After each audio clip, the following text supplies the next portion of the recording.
में एक बुजुर्ग कपल रहते थे और वो कॉलोनी अभी जल्द ही बनी थी, इसलिए उसमें 4 से 5 घर ही बसे हुए थे। इनका बेटा इन्हें छोड़कर अपनी पत्नी के साथ विदेश में रहता था।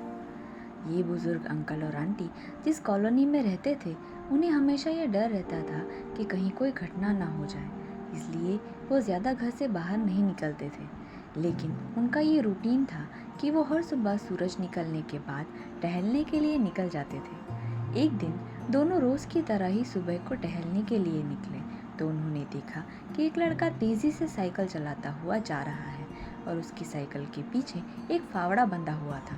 लेकिन उन्होंने ज़्यादा ध्यान नहीं दिया और वहाँ से चले गए। दूसरे दिन उसी समय फिर से वही लड़का दिखा और उसी तरह तेज़ी से साइकिल चलाता जा रहा था। इसी तरह तीसरे और चौथे दिन भी वो लड़का दिखा। 5वें दिन आंटी जी ने अंकल से पूछा कि ये लड़का हर रोज़ सुबह इतनी तेज़ी से साइकिल चलाते हुए जाता कहाँ है? मुझे लगता है कुछ गड़बड़ है, कहीं ये लड़का कोई गलत काम तो नहीं कर रहा। लेकिन अंकल ने मना कर दिया। उन्होंने कहा जा रहा होगा कहीं, हमसे क्या। परंतु आंटी जी बोली हमको देखना चाहिए कि हमारे कॉलोनी में कोई गड़बड़ तो नहीं है।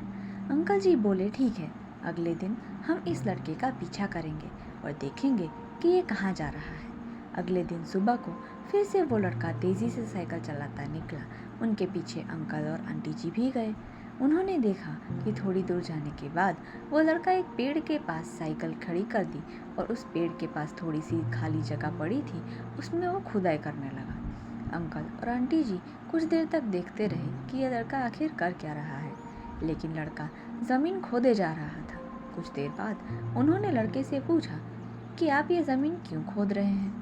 लड़के ने मुस्कुराते हुए कहा अंकल, मैं आप दोनों को रोज़ देखता हूँ, लेकिन आपको मुझसे डरने की ज़रूरत नहीं है और यहाँ ज़मीन इसलिए खोद रहा हूँ कि मेरी नई नई नौकरी लगी है।